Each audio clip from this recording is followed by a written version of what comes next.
আজকে আমি আপনাদের বানিয়ে দেখাবো বেগুনের ভর্তা, একটু অন্যরকমভাবে।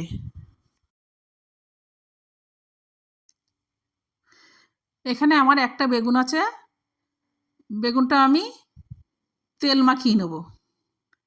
তেলটা মাখিয়ে নিলে পোড়ানোর পরে খোসাটা ভালোভাবে উঠে যায়।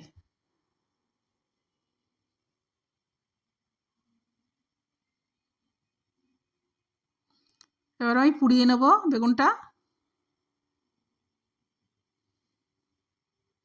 দেখুন পোড়ানো আমার হয়ে গেছে।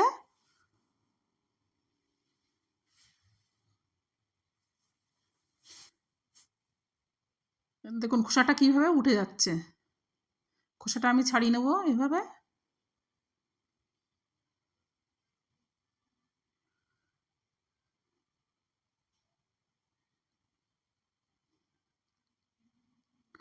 খোসাটা আমার ছাড়ানো হয়ে গেছে।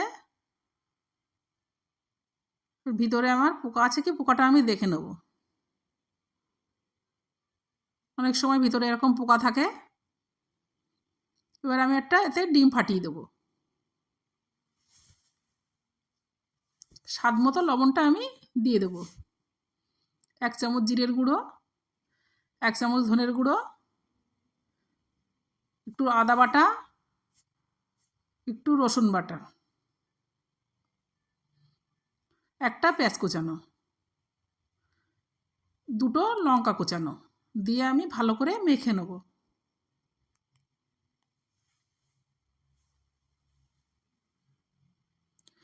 কড়াই আমি তেল দিয়ে দিচ্ছি।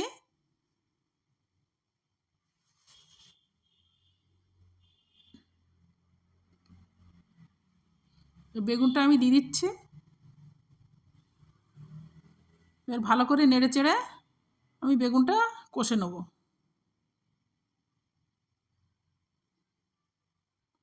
1 চামচ লঙ্কার গুঁড়ো আর সামান্য একটু হলুদের গুঁড়ো।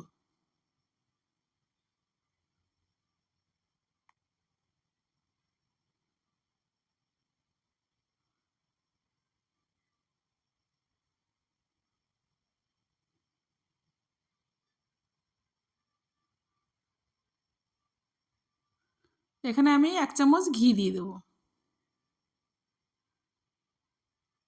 ওপর দিয়ে একটু গরম মশলার গুঁড়ো দিয়ে দেবো। দিয়ে ভালো করে নেড়ে চেড়ে দেবো।